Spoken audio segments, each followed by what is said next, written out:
ओम नमः सिद्धेभ्यः। ओम नमः सिद्धेभ्यः।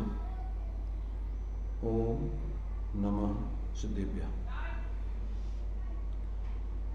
मंगलम भगवान वीरो मंगलम गौतमो मुनि मंगलम कुंद कुंदाद्यो जैन धर्मोस्तु मंगलम सर्वमंगल मांगल्यम सर्वकल्याणकारकम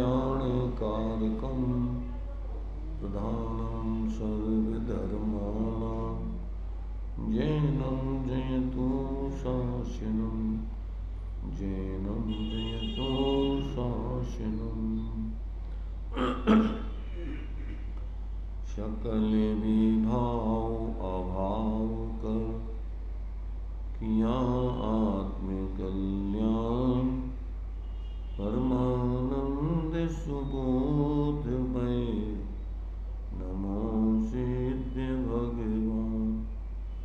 आत्मसिद्धि के मार्ग का जिसमें सुभग विधान उस समाधियुत तंत्र का करूं सुगम व्याख्यान।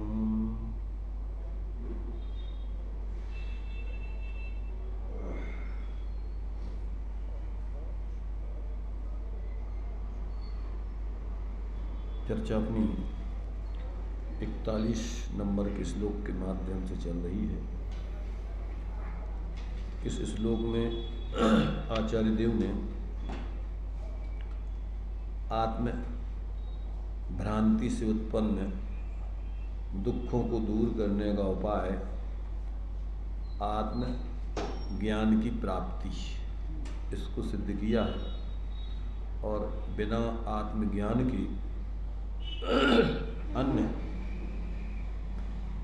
इसको छोड़ करके कितनी भी तपस्याएं आदि की जाएं, व्रत उपवास आदि किए जाएं, बाई तप आदि किए जाएं और कुछ भी प्रयत्न किया जाए, वो आत्मभ्रांति जनक दुख के निवारण करने में समर्थ नहीं हो सकता। इस बात को यहाँ इस श्लोक में आचार्य देव ने स्पष्ट किया है। उसी बात को अपन ने अभी टीका आदि में चर्चा की। उसी को थोड़ा और भी जन साधारण के लिए समझाने के लिए दृष्टांत आदि दे करके जीवन परख शैली में थोड़ा विशेष खुलासा पॉइंट बना करके कुछ बिंदुओं के माध्यम से यहाँ पर कर रहे हैं। तो देखिए, अब यहाँ पर उसी को अपन थोड़ा और विस्तार में जन साधारण को समझ में आ सके इस रूप में अब उसका खुलासा चलता है। क्लेश का कारण अर्थात दुख का कारण भ्रम। जितने भी क्लेश होते हैं वे आत्मा के भ्रम के कारण होते हैं। अर्थात आत्म तत्व में यह मैं हूँ कितना भ्रम हुआ। अर्थात आत्म तत्व में यह मैं हूँ इतना भ्रम हुआ कि सारे क्लेश इस पर आ जाते हैं। कोई सा भी क्लेश हो, किसी की भी कहानी सुनो, यदि कोई अपना क्लेश कह रहा है तो पहचानते जाओ कि इसने अपनी दृष्टि में कहाँ भूल की है, जिससे इसे क्लेश का अनुभव होता है। कोई पुरुष कहे कि मेरे तो बड़ा कष्ट है, अमुक में टोटा हो गया, इसमें अब मुनाफा नहीं है। अथवा कोई पड़ोसी बड़ा धन जोड़ने लग गया है, बड़ा कष्ट है। वह कह कौन रहा है? एक संगी पंचेंद्रीय जीव, वह जितना है तितना ही है, उसमें से कुछ गया नहीं और ना उसमें कुछ आया था। लेकिन परद्रव्यों में जो उसने यह दृष्टि बना ली कि मैं इतना वैभववान हो गया हूँ, ऐसा जो भ्रम किया था उस भ्रम के कारण क्लेश हो रहा है। और सीधा साधा इन्होंने दृष्टांत देकर के स्पष्टीकरण दिया।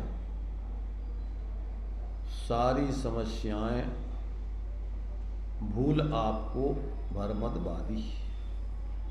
व्यक्ति अपने स्वरूप को भूल करके ही जितनी भी समस्याएं अनंत हो सकती हैं, असंख्यातों तो अपन सामान्य रूप से कहते ही औदिक भावों के भेद, एक एक कसाय की, मिथ्यात्व के, असंख्यातों, और सूक्ष्मता से अनंत भेद हैं उसके। एक एक गेयों के आधार से, द्रव्य गुण पर्याय के आधार से भ्रांति को लिया जाए तो अनंत भेद आदि हो जाते हैं।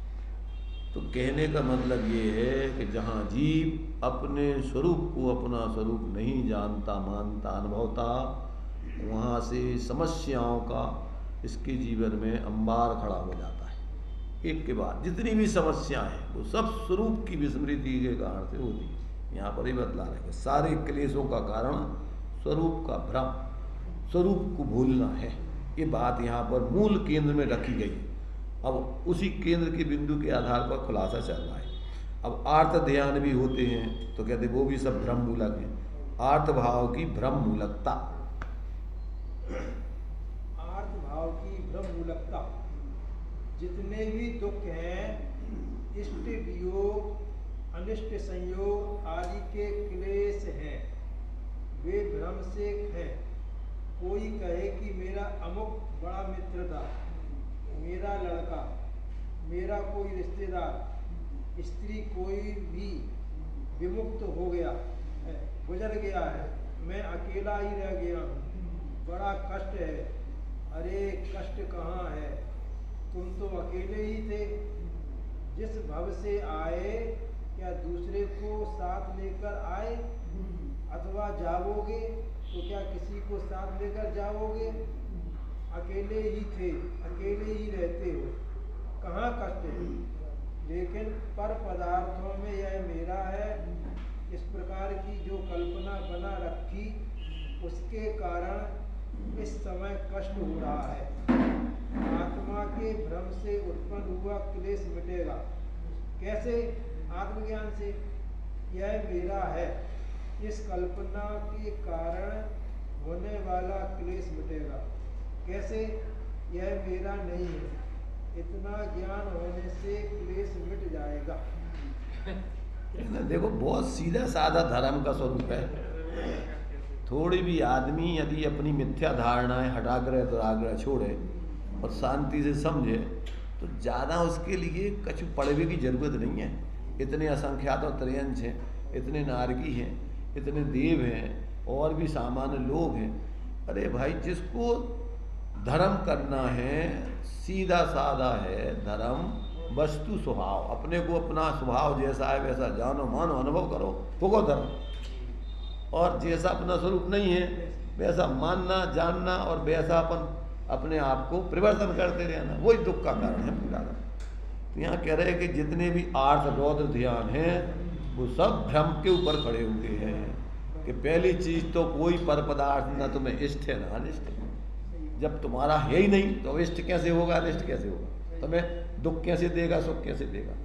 तो ये जब तक व्यक्ति को ऐसा तात्विक दृष्टि से वस्तु स्वतंत्रता का निर्णय नहीं होता तब तक इसकी सारी समस्याएं, चाहे वो इष्ट वियोग आर्त ध्यान जन्य हो, रौद्र ध्यान जन्य हो। ज़्यादातर तो 4 ध्यानों में 2 ध्यान संसार के कारण बतलाए। 2 ध्यान संसार के कारण, 2 ध्यान मोक्ष के कारण। तो 2 ध्यान स्वरूप के ऊपर टिके हैं, 2 ध्यान स्वरूप को विस्मरण पर टिके हुए हैं। इतना सा तो काम ही कि जहाँ अपन अपने स्वरूप को भूले क्या समस्याएं खड़ी हुई हैं। आर्त रौद्र ध्यान खड़े हुए और जहाँ अपने स्वरूप पर आए वहीं से अपना धर्म ध्यान, शुक्ल ध्यान खड़ा हुआ। वही अपने आत्मा का कल्याण का मार्ग, वस्तु स्वभावोधम। तो अपने उस स्वरूप के आधार से धर्म का प्रारंभ और उसी स्वरूप के ही पूर्ण लीन हो जाने पर धर्म की पूर्णता हो जाती है। तो ये इतनी सी बात जिसकी समझ में आ जाए, अब सारे ग्रंथ इसी के विस्तार को समझाने के लिए लिखे गए हैं। वेद प्रवेश सारा का सारा जीवस्य अन्या पुद्गलस्य अन्या इति तत्व संज्ञा। जीव जुदा पुद्गल जुदा, यही तत्व को सार और कछु व्याख्यान जो याही को विस्तार।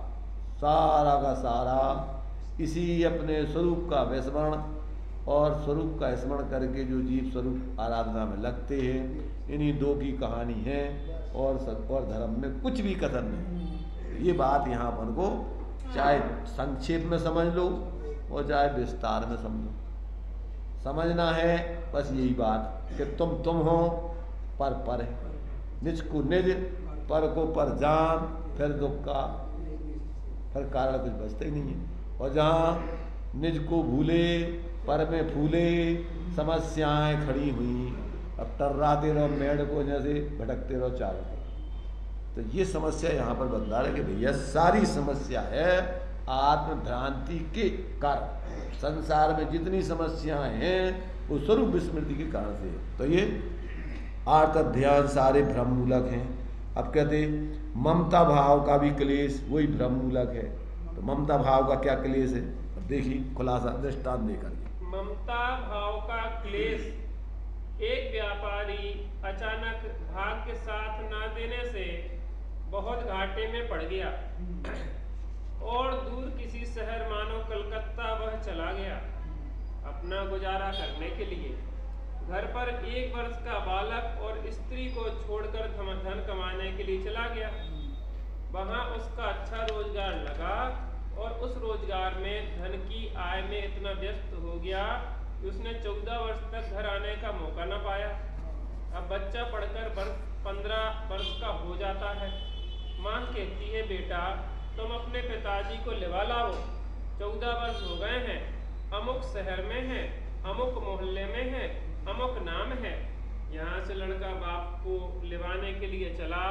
उसी समय वहां से बाप चला अपने घर के लिए। रास्ते में एक बड़ी धर्मशाला में पास के कमरे में अलग अलग वे दोनों ठहर गए, पर बाप ना बेटा को पहचाने और ना बेटा बाप को पहचाने। अचानक हुआ क्या कि उस बेटे के पेट में बड़ा दर्द हुआ, वायु गोला उठा और पिता के पास उस रोग की दवा भी थी। लेकिन उस लड़के की चिल्लाहट सुनकर जब बाप को नींद न आई तो चपरासी को बुलाकर कहा, यह कौन लड़का रो रहा है, इस धर्मशाला से बाहर करो। वो हम 2 दिन से जगे भये हैं, नींद नहीं आती। चपरासी कहता है कि रात्रि के 12 बज गए, इसे कहाँ निकालें। इसी हुज्ज में लड़के का पेट दर्द ज्यादा बढ़ा और दिल पर अटैक हुआ। पेट दर्द के मारे वह गुजर गया। अब दूसरे दिन बाप घर पहुंचा, सब कुशल पूछा और वह कहता है कि लड़का कहाँ गया। स्त्री ने बताया कि लड़के को आपको ही लिवाने के लिए भेजा है। अब वह चला अपने लड़के को ढूंढने के लिए। पता लगाते लगाते उस धर्मशाला में ही पहुंचा।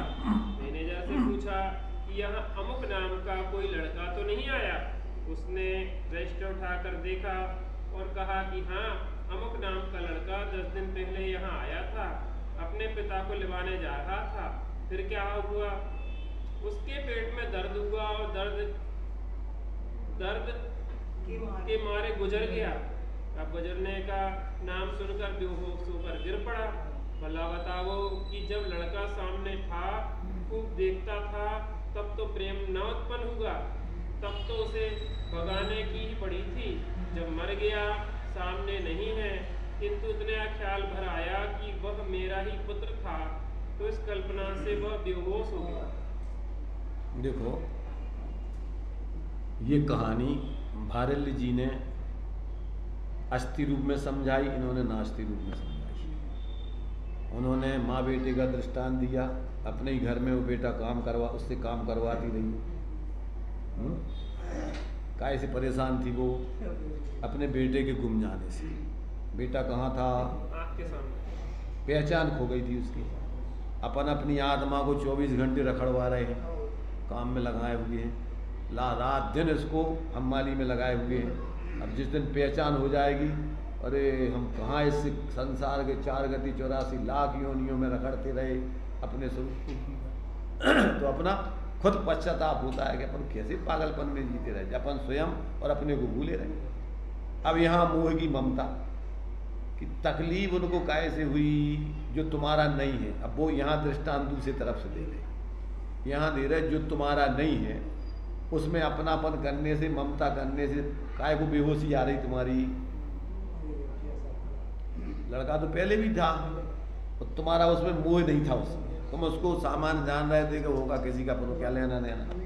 अब तुम्हारा जागृत हो गया उसमें मोह के, जी तो मेरा ही लड़का था और मैंने कैसा पागलपन किया, अब बेहोश हो रहे अपने पिताजी, काय के लाने हो रहे वे बेहोश?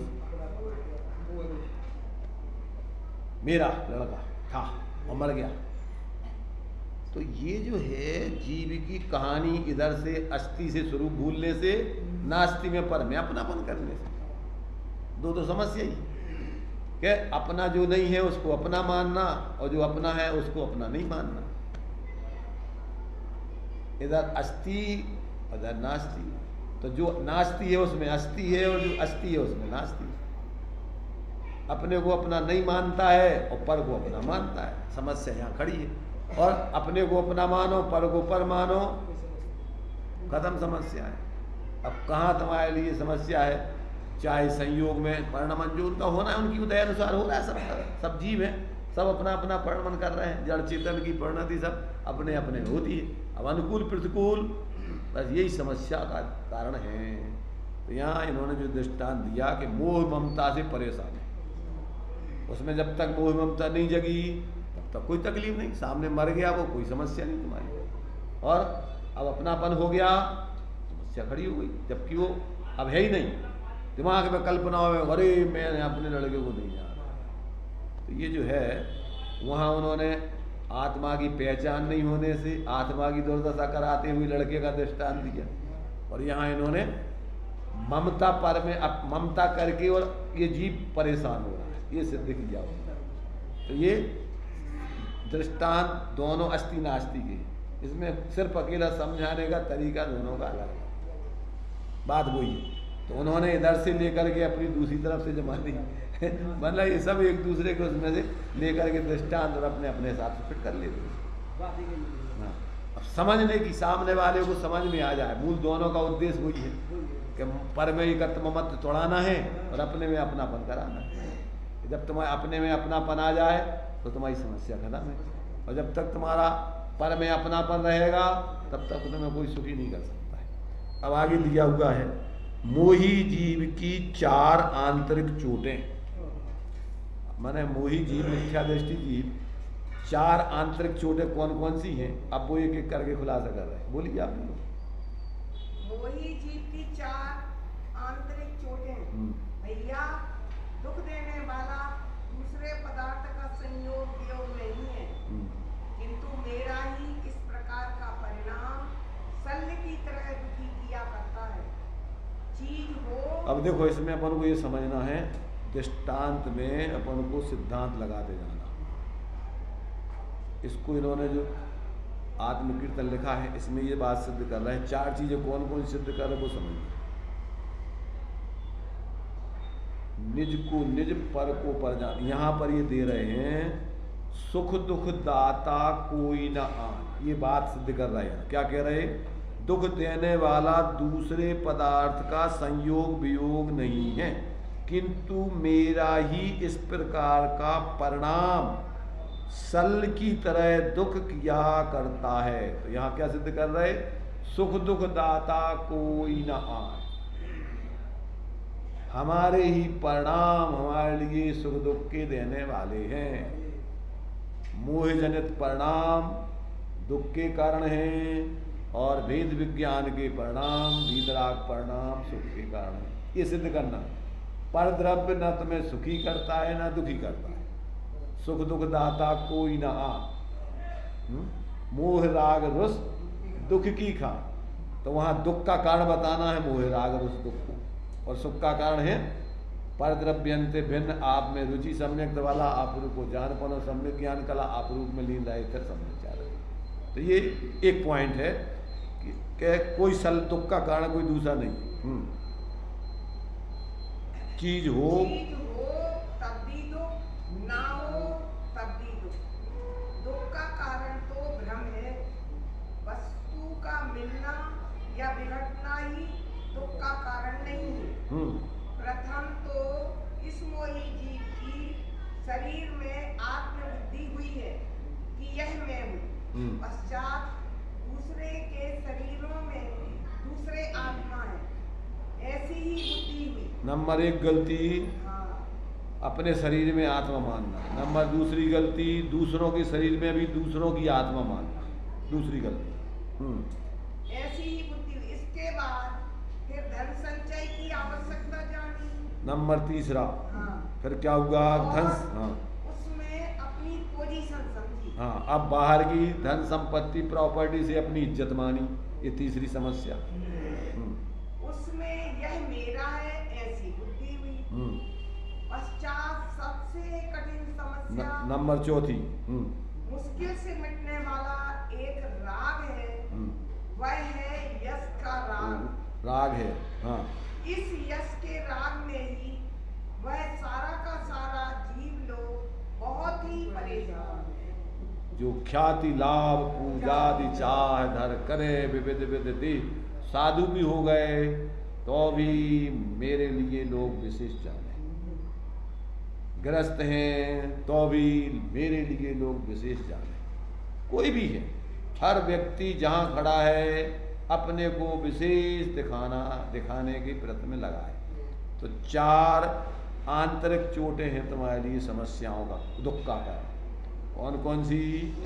एक तो सुख दुख दाता अन्न को मान लिया अपन ने, शरीर में अपन ने एकत्व बुद्धि कर ली, सबसे पहला नंबर दूसरा क्या मान लिया? दूसरों के शरीरों में ही उनको अपन ने जीव मान लिया। नंबर तीसरा कि बाहर के धन वैभव आदि का शरीर में एकत्व बुद्धि है तो उसकी सुविधाओं के लिए बाहर में धन वैभव संग्रह करने की वृत्ति पैदा हो गई और उससे अपनी पोजीशन मान ली अपन ने।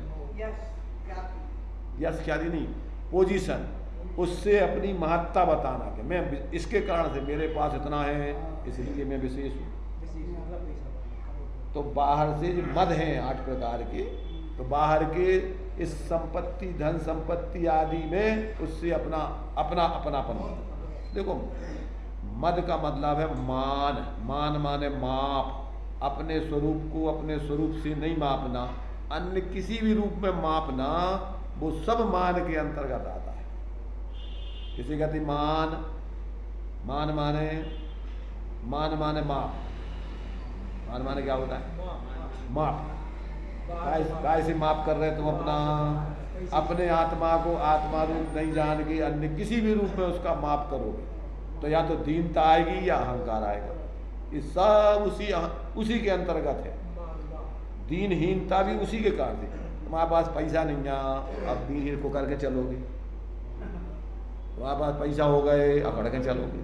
काय के कारण से करना हो रहा है, संयोगों के कारण से। ऐसे ही तुम्हारी पद मिल गया, अकड़ के चलोगे। हमारे पास पद नहीं है, भी नहीं चलोगे। ख्याति लाभ पूजा विशेष लोग तुम्हारी जय जयकार कर रहे, तड़के अकड़ के चलोगे। कोई तुम्हें पूछ नहीं रहा, गाली दे रहा हो, सो अकड़ के चलोगे। कैसे माफ कर रहे? दूसरों की प्रशंसा आदि निंदा आदि से माफ कर रहे। सारी की सारी समस्याओं का कारण है ये तुम्हारी दुर्बुद्धि, भ्रांति। अपने स्वरूप को अपना स्वरूप नहीं मान करके अन्य रूपों में अपना रूप मान लेते। तो ये इनने 4 लीली लगा लेना सारी चीजें, इसमें सारी चीजें गर्भित हो जाती। कमलेश भाई गंभीर हो, सुन रहे कि समझ में आ रहे? आगे हैं? सुन रहे? समझ में आता है कुछ? हैं? कैसा आता समझ में?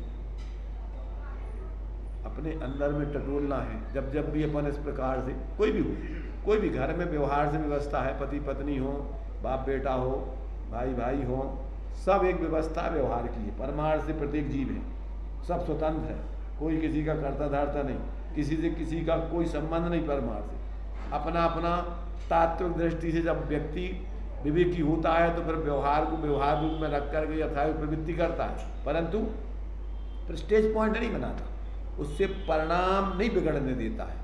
व्यवहार की व्यवस्था में व्यवहार से करेगा, परंतु उसमें अपने परिणामों को विचलित नहीं होने देगा।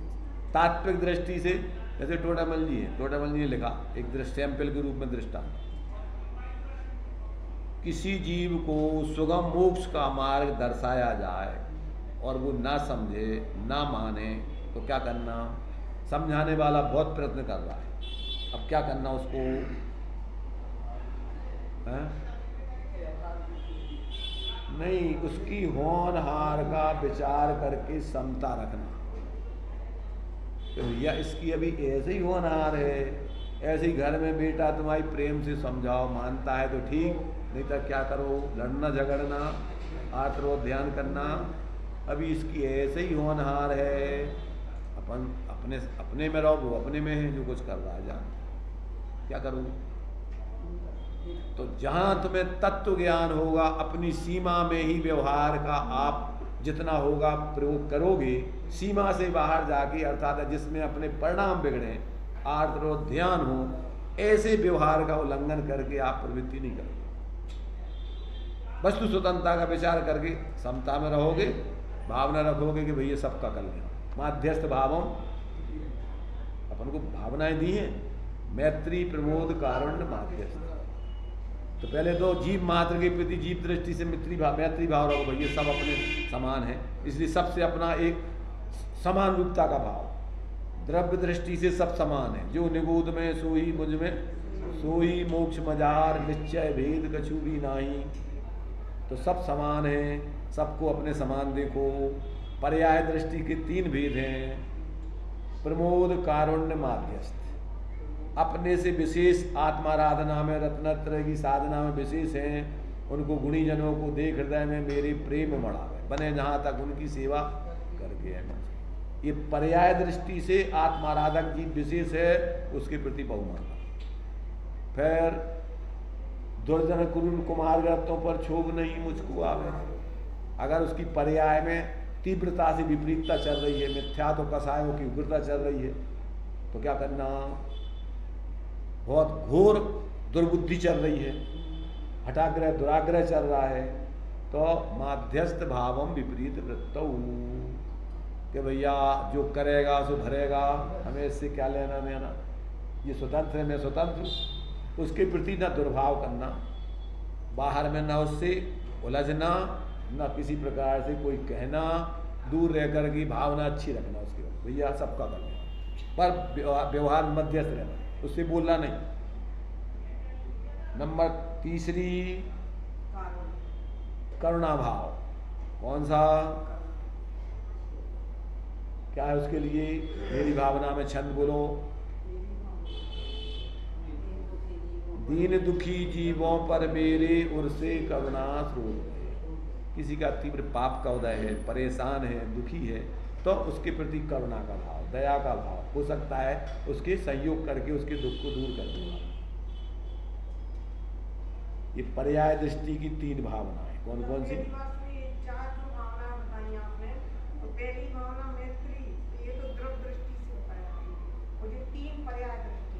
पर्याय दृष्टि, पर्याय में व्यक्ति अपने से विशेष हो सकता है, पर्याय में व्यक्ति पाप के उदय में दुखी हो सकता है, पर्याय में व्यक्ति तीव्र मिथ्यात्व और कसायों के कारण से उल्टे विपरीत मार्ग में हो सकता है, कुमार्ग में चल रहा है, विपरीत मिथ्यात आदि को धारण किए, तो अपन को उसमें मध्यस्थ लड़ना झगड़ना नहीं। इतने जीव है संसार में, सब स्वतंत्र हैं, करने को भोगने को, अपन को क्या है, अपन क्या कर सकते हैं, कोई नहीं कर सकता, भगवान नहीं कर सकता। तो 3 पर्याय दृष्टि से विवेक रखना, एक द्रव्य दृष्टि को पहले ध्यान में रखना, और द्रव्य दृष्टि होगी तभी आप अपने से विशेष में मैत्री भाव रख सकते हो, अपने से विशेष में बहुमान का भाव, गुणग्रहण का भाव रख सकते हो, नहीं तो जलोगे तुम दूसरों से। अगर उसमें अब मैत्री भाव नहीं है, अपना मित्र है, और अगर विशेष उत्कर्ष कर रहा है तो खुशी होगी, फिर अपन को जलन नहीं होगी उससे।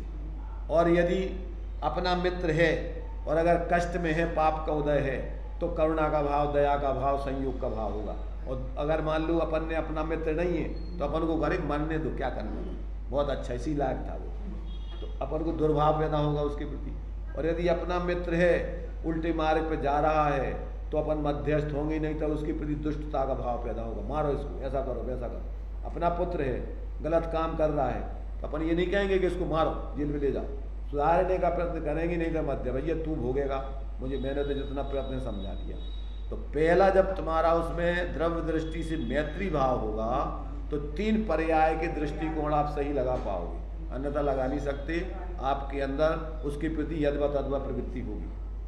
तो ये जो है अपन को आचार्यों ने अपन को एक एक सूत्र में आपको सम्यक प्रकार से जीवन जीने की कलाएं दी हैं, और अगर इन सूत्रों के आधार से अपन जिए तो संसार में किसी भी परिस्थिति में अपन दुखी नहीं रह सकते। तो ये जो है मोही जीवों की ये 4 आंतरिक चोटें। अब पशु पक्षियों में भी शान, जो ये शान का चौथा नंबर दिया ना कि मेरी इज्जत आबरू मुझे लोग जाने, तो कहते ये बात पशु पक्षियों में भी शान का क्लेश है। अपनी इज्जत आबरू बने, अपने को विशेष बना, इससे परेशान है भी। तो इसके लिए दृष्टांत दे रहे हैं, देखिए पढ़ सकते कोई जोर से जो बोले। पशु पक्षियों में भी शान का क्लेश। बछड़े भी दो लड़ने लगे तो वे गम नहीं खाते, वे लहूलुहान भी हो जाते हैं। तो उनके भी यश पोजीशन की बात लगी हुई है। वे भी बछड़ों के बीच में अपने को कुछ जताना चाहते हैं कि हम कैसे बलवान हैं, मैंने उस बछड़े को कैसे मार भगाया। उन संगी पंचेंद्रीय जीवों के मन में भी यश पोजीशन की तरंगे उठा करती है, नहीं तो गम न खाते। भैंसा परस्पर में यदि लड़ जाए तो उनको बचाना बड़ा कठिन हो जाता है। यदि उनको बचाने जाएं तो स्वयं को उनसे बचकर भागना पड़ता है। वे बड़े गुस्सेल जानवर हैं, तो उन जानवरों में भी शांत पोजीशन की बात पड़ी हुई है। इस मंदिर के समान सामने इस मंदिर के सामने कबूतर बैठते हैं। कोई कबूतर बैठा है, उसके पास कोई दूसरा कबूतर आ जाए तो चोंच मारकर पंख मारकर उसे भगा देता है। बाद में वह कुछ हिलडुल कर अपने में बड़ा बड़प्पन महसूस करता है। नाचता है, फिर भगा कर गया था। इस शान और पोजीशन ने इस समस्त जीव लोग को बर्बाद कर दिया है। बच्चा होता है तो जिद करता है, अपनी जिद नहीं माने तो छोटे छोटे बच्चे अभी आगे दे रहे खुलासा कर रहे। माने हर व्यक्ति जहाँ खड़ा हुआ है अपने को विशेष बताना चाहता है। पशु पक्षी भी हैं, कुत्ते हैं तो वे अपनी शान बताकर, सांड हैं तो वे आपस में एक दूसरे को लड़ झगड़ करके मैं तुमसे ज़्यादा ताकतवर हूँ। ये सारा का सारा पूरा दुनिया जो है बस इतनी अपनी झूठी शान में मर रही है। इसके कारण से दुख भोग रही है। अब छोटे शिशुओं में भी शान का क्लेश। अब और दृष्टांत बच्चों को दे रहे हैं कि छोटे छोटे बच्चों में भी इस प्रकार की समस्या होती है। देखिए कोई छोटा बच्चा गोद में चढ़ा हो और उसे माँ की, पहले दिया हुआ है DKS नाम उस बच्चे का है। अच्छा, DKS कोई छोटा बच्चा गोद में चढ़ा हो और उसे माँ की गोद से पहले मत देखते फलाने नाम का कोई एक विद्यार्थी था, बच्चा था, तो ये नाम रख दिया उसका DKS। उठाकर नीचे धर दे तो वह अपना मान भंग समझता है, बोलना भी नहीं चाहता है। वह भी छोटा सा 6 माह का बच्चा, मगर नीचे बैठा देने पर वो रोने लगता है। उसे कोई अच्छी चीज भी खिलाओ, खिलौना भी दे दो, पर उसका रोना बंद नहीं होता। वह खिलौने के अभाव में नहीं रो रहा है, वह भूख के कारण नहीं रो रहा है, बल्कि मान भंग जो कर दिया गया है उसकी चोट से रो रहा है। हाँ, तुमने उसको नीचे उतार दिया गोदी में से, इसलिए रो रहा है। जब तक उसका सम्मान नहीं करोगे, जब तक न खाएगा न खिलौना ले गया तो फेंक देगा, कुछ नहीं करेगा। उसे गोद में ले लो, अभी इसका रोना बंद हो जाएगा। इस मान की कल्पना में पशु पक्षी मनुष्य सभी पड़े हुए हैं। राजेश सुनाई दे रहा हूँ का छोटे बच्चे का वो गोदी में लिया तो वो रोने लगा। नहीं, और व्यक्ति उसने जो अपनी कल्पना कर रखी है उस कल्पना से विपरीत कोई कुछ कर दे तो सोचता है मेरा मान भंग हो गया, फिर उसकी कसाय भड़कती है, फिर परेशान होता है। अरे भाई कैसा तेरे दूसरों के विचारों से प्रवृत्ति से तेरा मान कहाँ से भंग हो गया? तेरा मान तो तेरे स्वरूप के भूलने से भंग हो रहा है। भाई तू बाहर में अपनी कल्पना कर रहा है, इससे इज्जत मान रहा है, पोजीशन मान रहा है, समस्या तो वो है ना। तू अपना जानने वाला है, ज्ञान स्वरूप है, अमूर्त सत्ता है, तू अपने को जानन स्वरूप के जो भी हो रहा है जानो, मात्र जानना तेरा काम है। अब तू तो कल्पना कर लेता है, अरे ऐसा ऐसा क्यों नहीं हुआ, उससे अपनी समस्या खड़ी कर लेता है। तो कहते हैं ये सारे विश्व की समस्या इस मिथ्या पोजीशन से बनी हुई चल रही है, और ये मिथ्या पोजीशन छोड़ दे तो समस्या कुछ है ही नहीं।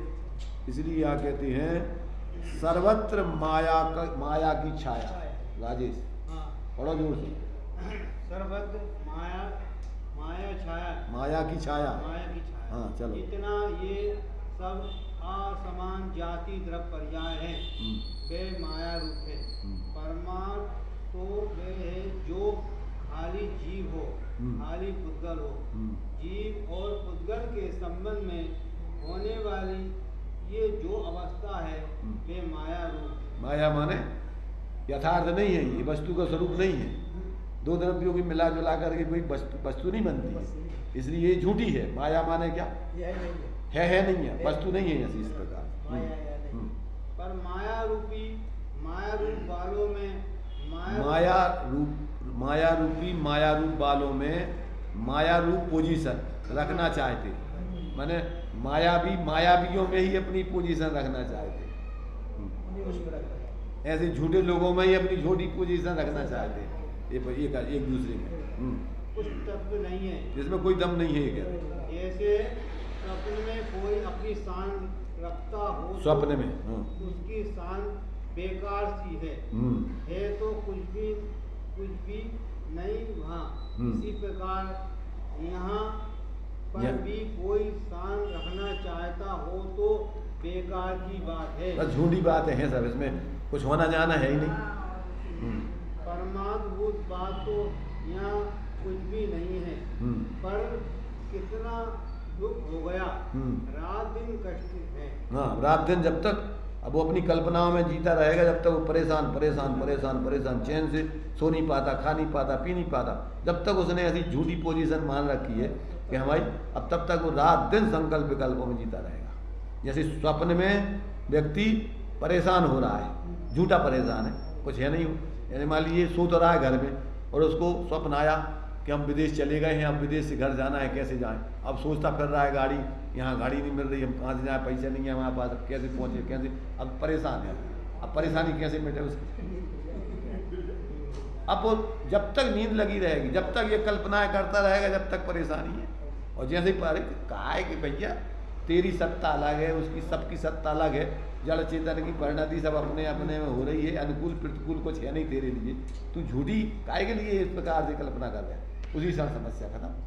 और जब तक ये तत्व विचार करके ये यथार्थ वस्तु स्वतंत्रता का विचार नहीं करेगा, भगवान देखो मिथ्या दृष्टि को तो अनंत आनंदी कसा चलती है, उसकी तो धारणा में मिथ्या रूप में जमा रख, एक नहीं समस्या उसके सामने, एक समस्या थोड़ी, कितनी समस्याएं हैं उसके दिमाग में, कहाँ से उसकी समस्याएं खड़ी हैं, क्योंकि मिथ्या दृष्टि तो अनंत आनंदी कसा ली है ना, अनंत पर पदार्थ में एकत्व ममत्व है, तो एक समस्या थोड़ी है उसके सामने कहीं इज्जत की समस्या है, कहीं पैसों की समस्या है, कहीं कोई समस्या है, कहीं कोई समस्या है, रात दिन उस समस्याओं से परेशान है। एक समस्या के विकल्प से नहीं निपटता, दूसरी खड़ी, तीसरी खड़ी, चौथी खड़ी, पांचवी खड़ी, एक के बाद एक संकल्प विकल्प रात दिन चलते ही रहते। और जब तक तुम अपने एक भक्त स्वरूप में आ जाओ, सब समस्याओं का समाधान कुछ है ही नहीं। निज को निज पर को पर जान, फिर दुख का नहीं लेस निदान, तो वहाँ समस्या कुछ है ही नहीं। और जब तक ये नहीं करोगे तब तक डाल डाल पात अब कितनी समस्याएं सुलझाओगे तुम, कहाँ की सुलझाओगे, सुलझने वाली है नहीं। आज तक जितने भी धर्मात्मा हुए हैं, इन सारी समस्याओं से अपने उपयोग को हटाकर अपने में आए सब समस्याओं का समाधान। और तुम सोचोगे हम इन समस्याओं को समाधान करके और फिर कल्याण करेंगे, तो आज तक तो कोई ऐसा पहलवान हुआ नहीं ये मिथ्या समस्याओं का समाधान करके कोई कल्याण करिए। तो इस प्रकार से ये सारी की सारी तुम्हारी माया रूप सारी समस्याएं हैं, भ्रम रूप। धनी सोचते होंगे कि गरीब सुखी है, गरीब सोचते होंगे कि धनी सुखी है, पर धनिकों को देखो तो वे भी दुखी और गरीबों को देखो तो वे भी दुखी है। धनिक सोचते होंगे कि गरीबों को कोई चिंता नहीं, सुखी है, गरीब सोचते हैं कि धनिकों के पास धन खूब है, सुखी है, परंतु गरीबों को कोई चिंता नहीं, सुखी है, गरीब सोचते हैं। धनिकों के पास धन खूब है, सुखी है, परंतु सुख का कारण धन नहीं है। ये अपने आप में जो असंतोष का परिणाम है उससे क्लेश है। पर पदार्थों में ये मैं हूँ, इस प्रकार आत्मा का भ्रम होने से ये सब क्लेश हो गए। किंतु यदि मूल का आत्मभ्रम मिटे तो फिर वहाँ ये क्लेश हो ही नहीं सकते। मूल में भूल चल रही है सबसे बड़ी तो ये।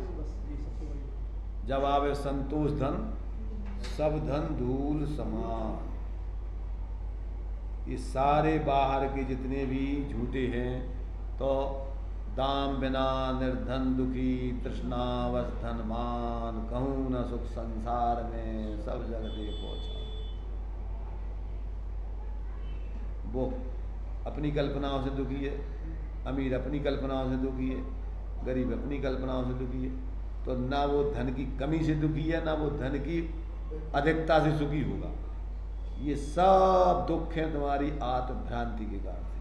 एक व्यक्ति समस्या का समाधान करे, एक मूल को संभाल ले, सब समस्याओं का समाधान हो जाता। एक को साधे सब सदे, और एक को नहीं साधो, एक एक को साधने में जिंदगी अनंत काल हो गया, आज तक तो नहीं हुआ। अब भ्रम विनाश में क्लेश विनाश, यानी जब तक व्यक्ति अपने भ्रम को नहीं छोड़ेगा तब तक इन क्लेशों से, इन दुखों से छुटकारा पाने में असमर्थ है। और कब होगा वो छुटकारा? कि जब उसका ये भ्रम दूर होगा, उसी समय क्लेशों से उसका छुटकारा है। भ्रम विनाश में क्लेश विनाश। एक जंगल में सियाल सियालनी थे। सियालनी के गर्भ रह गया। सुभीत के समीप एक शेर के रहने के स्थान में बच्चे जन्माए। जब कोई डर की बात आए तो सियालनी बच्चों को रुला देवे। सियाल पूछे कि बच्चे क्यों रोते हैं? सियालनी कहा कि बच्चे को शेर का मांस खाने को मांगते हैं। सियालनी ने कहा कि बच्चे शेर का मांस खाने को मांगते हैं। यह सुनकर शेर आदि कोई भी जानवर हो तो वह डरकर भाग जाए। इस प्रकार कितने ही शेर आए, पर यह सब सुनकर डर कर भाग जाते हैं। सभी शेरों ने मिलकर गोष्ठी की कि वह जो ऊपर बैठा है उसी की सारी बदमाशी है, उसने ही सबको परेशान कर रखा है। सब उसी भीत पर पास आए, सोचा कि इसे कैसे मारे। सलाह हुई कि एक पर एक शेर चढ़ जाए और सबसे ऊपर वाला शेर उसे मार दे। यह ठीक है, नीचे कौन रहे? विचार हुआ कि यह जो लंगड़ा शेर है वह ऊपर तो चढ़ नहीं सकता, सो इसे नीचे रखो और फिर एक के ऊपर एक चढ़कर उसे मारे। फिर वह ऐसा हुआ। सबकी ऐसी गोष्ठी होकर के तैयारी हो गई और ऐसे व्यवस्था चालू हो गई। परंतु वह सब प्लान सियालनी ने सुन लिया। जब शेर सियाल के पास पहुंचने वाले थे, ऊपर चढ़ के ऊपर चढ़ रहे थे जब, उस समय सियालनी के बच्चों को सियालनी ने बच्चे को रुला दिया। सियाल ने पूछा कि ये बच्चे क्यों रोते हैं? सियालनी ने कहा कि ये बच्चे इस लंगड़े शेर का मांस खाने को इस लंगड़े शेर का मांस खाने के लिए कह रहे हैं, बच्चे मांग रहे हैं। फिर शेरों ने अब डर के मारे लंगड़ा शेर नीचे से खिसक गया, भाग गया। अब डर के मारे लंगड़ा शेर नीचे से खिसक गया। नीचे गिर गए और भाग गए। फिर शेरों ने तो बिल्कुल हिम्मत नहीं की, वह वहां चले और सारे यह आत्म भ्रम नहीं, क्या है, ये गिर गए, भगदड़ करके गिर गए और भाग गए। फिर शेरों ने तो बिल्कुल हिम्मत नहीं की कि वहां चले और इसको मारे। यह आत्म भ्रम भी लंगड़ा है। इस आत्म भ्रम के कारण राग, देश, शोक, क्रोध, मान, तृष्णा आदि सारे खड़े हुए हैं जी।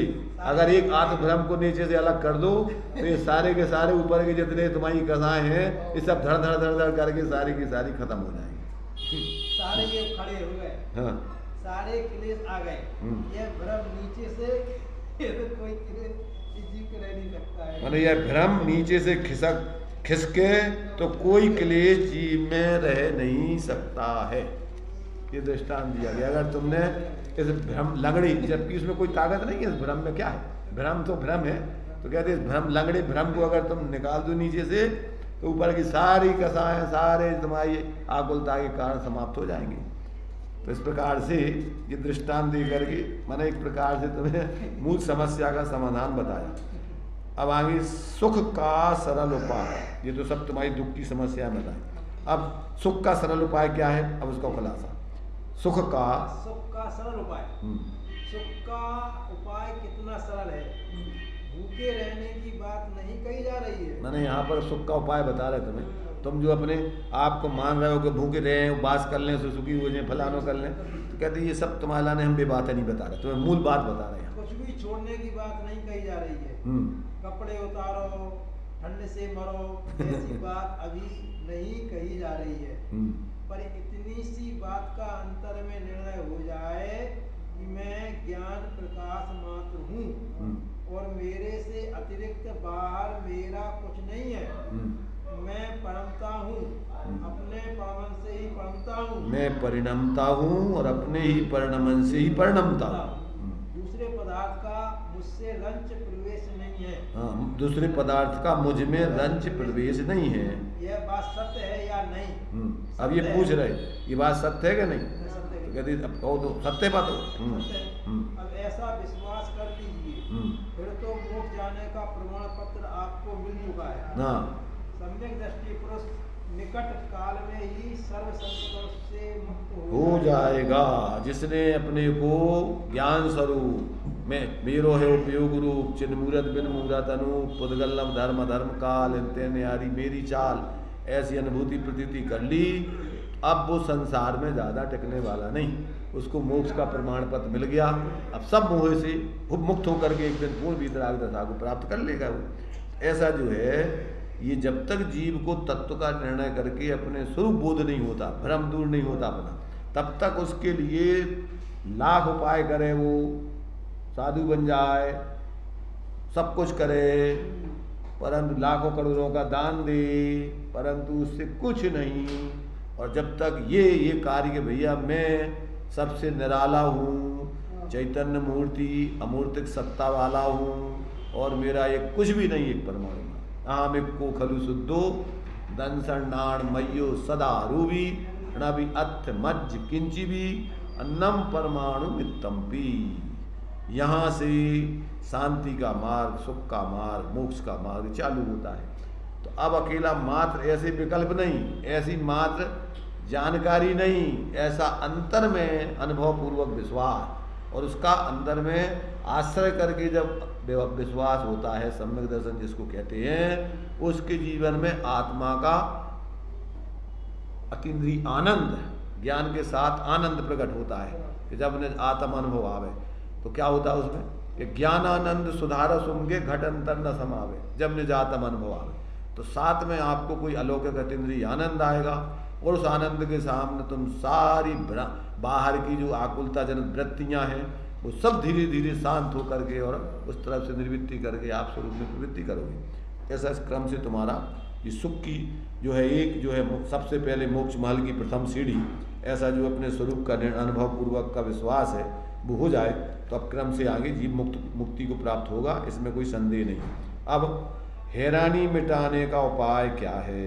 तो उसके हैरानी मिटने का उपाय भैया शायद आप लोग को होती होगी हैरानी कि मंदिर में आते हैं या प्रवचन सभा में आते हैं, वहाँ भी ठोकर लगती है बैराग भरी बातों की, और दुकान में बैठते हैं तो वहाँ भी ठोकर लगती है ग्राहकों की, और घर जाते हैं तो वहाँ ठोकर लगती है स्त्री की या बहू की या बेटे बेटियों की कि अमुक चीज नहीं है। तो क्या करें? क्या हम ठोकरे खाने के लिए हैं? तो भाई हैरानी की कोई बात नहीं है। गृहस्थों को तो यूँ बताया है कि वे जल से जैसे कमल भिन्न है, उस तरह से घर गृहस्थी के बीच रहे, सबको एक तोल तोलेंगे तो उलझन मालूम पड़ेगी, किंतु जो चीज प्रमुख है उसको अंतरंग में स्थान दिए रहो, और जो बात प्रमुख नहीं है उससे ऊपर ऊपर निपटते रहो, तो कोई उलझन ना मालूम पड़ेगी। सबको एक तोल मत तोलो, ढाई पसेरी एक सी मत तोलो। ये कह रहे हैं कि भैया आत्मा के हित की बात को ऊर्ध्व रखो, मुख्य रखो, प्रमुख रखो, और बाकी चीज़ें सब औपचारिक ऊपर ऊपर निपटाने का प्रयत्न करो। मैंने जैसे नाटक में रोल अदा करते हैं तो ये सब नाटक समझो, और अंदर में अपनी स्वरूप आराधना को यथार्थ समझो। तो क्या होगा कि जो कुछ भी सब काम हैं आपके होने वाले होते रहेंगे, नहीं होने वाले नहीं होंगे, तो भी समस्या नहीं आएगी। और अगर तुमने इनमें अपना पूरे प्राणपण से लगे रहे और स्वरूप को भूले रहे, तो अब तुम्हारी समस्या का निवारण करने में भगवान भी समर्थ नहीं है, कोई नहीं। इसलिए ये कला है कि गेही पे ग्रह में न रचे ज्यों जलते भिन्न कमल, दोष रहत गुण सहित सुधीजे सम्यक दर्श सजे हैं, चरित मोह बस लेस न संयम पैसुर नाथ जगे, गेही पे ग्रह में न रचे ज्यों जलते भिन्न कमल, और नगर नारी को प्यार यथा कादे में है ममल। ये बातें नहीं है, ये कोरी तुम्हारे लिए ऐसे नहीं समझना आ गई, ऐसे लिख दिया है, ये नहीं समझना आ गई तो पंडितों ने लिखा है, ये अनंत ज्ञानियों का सार है। इसलिए इस सार को अगर जीवन में अपन ने स्थान दिया और जीवन स्वरूप जिए, तो अब तीन लोक में कोई ताकत नहीं है किसी में कि तुम्हारे लिए कोई दुखी कर सके, तुम्हें समस्या पैदा कर सके। और इसको स्थान नहीं दिया और मोही जीवों की संगति में लगे रहे और मोह में ही अपन जीते रहे, तो आज तक जो दुर्दशा हो रही है वो तो अपने अनुभव में बताने की जरूरत नहीं। अब आगे जो है ये पॉइंट और देख लेते हैं। विविक्तत्व की साधना, विविक्तत्व माने पृथकत्व की साधना। विविक्तत्व की साधना, जल में कमल रहता है, जल में ही उत्पन्न होता है, जल में ही उसकी डंडी है, लेकिन जल से वह थोड़ा हाथ डेढ़ ऊपर उठा है, जल को छुए हुए भी नहीं है। यो ही यह गृहस्थ इस घर में ही पैदा होता है, घर में ही रह रहा है, फिर भी घर से इसका उपयोग बिल्कुल अलग बना करता है। यह सब ज्ञानी संत गृहस्थ की बात है। अथवा कमल का पत्र बहुत चिकना होता है, वह पानी के भीतर भी पड़ा हुआ है, और कोई मनुष्य उसके पत्ते को पानी के भीतर डुबा दे, इस पर भी पत्र में पानी का प्रवेश नहीं होता। जैसे आम का पत्ता, महुआ का पत्ता ये पानी में छू जावे तो भी कुछ देर तक इन पर पानी झलकता है, चिपकता रहता है, किंतु कमल पत्र पर पानी इस तरह से ढलकता है जैसे कि पारा किसी जगह ढलकता रहता है। जल में रहता हुआ भी जल से भिन्न कमल है और कमल पत्र है। इसी तरह जिसने अपने आप में इस कारण समय सार सहज स्वभावी आत्म तत्व का दर्शन किया है, ऐसा पुरुष बाह्य पदार्थों में रमता नहीं है, वह अपने आप के व्रत की साधना में रहता है। अमूर्तिक सत्ता आत्मा की जब अपने अनुभव में आने लगती है तो अपना ज्ञान इस प्रकार की सामर्थ्य को उसमें धारण कर लेता है कि वो बाहर के संयोगों से, बाहर के पदार्थों से अप्रभावित रह करके और वो रह सकता है। और जब तक वो अपनी अलग स्वतंत्र सत्ता का अनुभव नहीं करता है, जब तक वो मोह से आवृत होता है, गियों में एकत्व बुद्धि करके चलता है, तो वो बाहर की छोटी छोटी चीज़ों से प्रभावित होकर के वो ज्ञान में चंचलता, मोह राग द्वेष की कल्पनाएं पैदा होती रहती। तो ये जो है कला, ये सम्यक ज्ञान कला है कि अपनी सत्ता को सबसे पृथक अनुभव करते हुए जो जीता है उसका ज्ञान फिर इस जाति का हो जाता है कि वो सबसे अप्रभावित रह करके ही सबको जान लेता है। क्योंकि ज्ञान का कार्य किसी को छूना नहीं है, दूर रह करके ही जानना है, परंतु भ्रम से वो अपने को ऐसा मान लेता है जैसे शरीर आदि में हो गया, उसके परिणमन से अपनी मिथ्या कल्पनाएं करके फिर तत्संबंधी मोह भाव, राग द्वेष भाव पैदा होते रहते। तो ऐसा जब ज्ञान में भ्रम होता है तो श्रद्धान में विपरीतता चलती है, चारत्व में विपरीतता चलती है और निरंतर मिथ्या परिणमन चलती रहती है। और जैसे ही उसको इस प्रकार का भेद विज्ञान होता है, वैसे ही वो सब चीज़ों को अपने से पृथक जानते हुए सहज रहता है, उनसे प्रभावित नहीं होता। क्यों कि अमूर्तिक सत्ता इन मूर्तिक या पर पदार्थों से प्रभावित होने के स्वभाव वाली है ही नहीं। ये तो जहाँ अपन को भ्रम है तो मिथ्या कल्पनाओं से अपन इस प्रकार की कल्पना कर करके परेशान होते हैं। और अगर कल्पना नहीं करो तो अपने लिए कौन दुखी करे भाई। इतने अनंत सिद्ध हो चुके, अब उनके ज्ञान में क्या नहीं आ रहा। पहले जब वो संसार दशा में थे तब क्या करते थे और अब क्या हो रहा है। तो ज्ञान तो तुम्हारे अंदर ही वही है जो सिद्धों में है, वही तुम्हारे में है। सामर्थ्य तो सबके अंदर है। अब सिर्फ अपन उस सामर्थ्य को भूले हुए हैं, अपन अपनी सामर्थ्य को अपन ने भूले हुए हैं। अब उस सामर्थ्य को यदि अपन ने जागृत कर लिया तो अपने अंदर भी वही सामर्थ्य वही है। ऐसा अपने लिए जब अपनी ऐसी सामर्थ्य को अपन समझ करके उसकी जागृति कर लेते हैं। अब अपन देखो ना, सोते समय नींद में अपन परेशान होते रहते स्वप्नों में, और अब जागृति होती है तो जागृति और सोने में अपन को बताओ अंतर क्या है। बाहर से नहीं दिखाई देता। नींद में और जागृति बाहर से तो व्यक्ति जो का त्यों दिखता है, पर अंदर में है वो जाते अंतर अंतर। सोता हुआ व्यक्ति बाहर में सब दिख रहा है, पर कहाँ की कल्पनाओं में खोया हुआ है। ये तो है ही नहीं, वो कहाँ की स्वप्न क्या देख रहा है। ऐसी मिथ्या दृष्टि वर्तमान में नहीं जीता है, वो कल्पनाओं में जीता है, अपनी कल्पनाओं में जीता है, कल्पनाओं में। और वर्तमान में अगर वो अपने को जो है विद्यमान अपना स्वरूप उसमें जिए तो फिर उसके लिए कोई समस्या है नहीं। तो जैसे जागृत व्यक्ति के सामने कोई समस्या नहीं, ऐसे ही ज्ञानियों के सामने कोई समस्या नहीं और मोहियों के सामने कोई सुख की व्यवस्था नहीं। मोही जीव को कोई सुखी कर नहीं सकता है और ज्ञानी को कोई दुखी कर नहीं सकता है। क्योंकि किसी भी परिस्थिति में, यहाँ तक कि सारी दुनिया तुम्हारे विपरीत हो जाए तो अभी बाल्ला माँ का कर सके जो जगबेरी हो। ज्ञानियों का कोई कुछ नहीं कर सकता। क्यों कि होता तो तुम्हारी मोह से है, और जब तुम्हारे अंदर मोह है ही नहीं, ज्ञान जागृत है, तो तुम्हें दुखी करे कौन। बाहर में ज़्यादा से ज़्यादा क्या होगा कि शरीर की योग्यता अनुसार उसका पर्ण जैसा होना होगा। तुम्हारी अमूर्तिक सत्ता में तो कोई कुछ कर नहीं सकता है। ऐसा ज्ञानियों के जीवन में जब अपनी स्वरूप सत्ता का बोध अंदर में अलग हो जाता है तो वो सबसे अप्रभावित रह करके सहज आनंद में जीता है। बाहर का जो कुछ हो रहा है वो बाहर देखता जानता है, अपने अंदर में वो उसको नहीं ले जाता है, कल्पना में नहीं जुड़ता है, इसलिए वो सहज ज्ञाता रह करके आनंद भोगता रहता है। तो ये जो है ये विवेक तत्व की साधना ही आत्मकल्याण का एकमात्र उपाय है।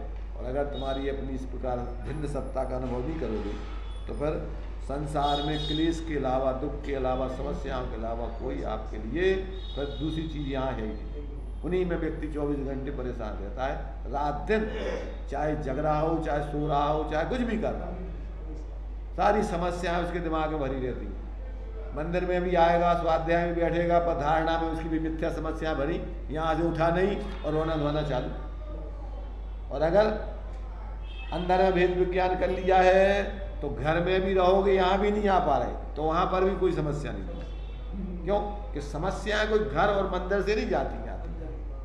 समस्याएं तो तुम्हारे अंदर से खड़ी होती और समस्याएं तुम्हारे अंदर से जाती, और अंदर में समस्याओं का निदान हो गया तो अब तुम जहाँ भी रहोगे तुम समस्या से रहते रहोगे। इसलिए अपन को बहुत सुंदर तरीके से आचार्यों ने ये समाधि तंत्र है, शांतिमय जीवन जीने की कला सिखाने के लिए आचार्यों ने यहाँ पर अपने लिए 105 छंद लिख करके वास्तव में क्या है, उन्होंने जिस तरीके से अपनी समस्या का समाधान किया वो जीवों की सारी समस्याओं का समाधान भी उसी तरीके से होगा। उन्होंने उसको बहुत सरल तरीके से स्पष्ट करने का प्रयत्न किया है। अभी अपना टाइम हो गया, यहीं पर इसको विराम देते हैं।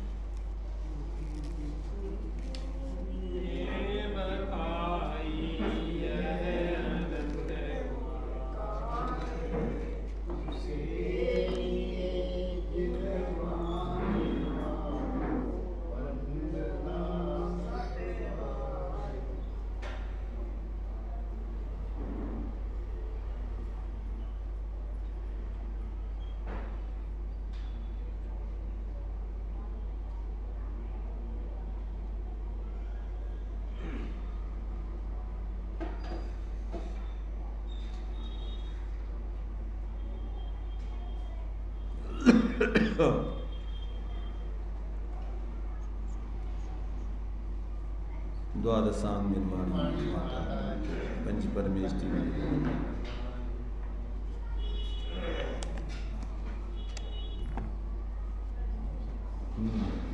वहाँ चले क्या हुआ आंखों में चले गए पट्टी थे क्या? बाहर गए क्या कहाँ? हुआ आँख नीचे करनी पट्टी नीचे आँख में आँख बंद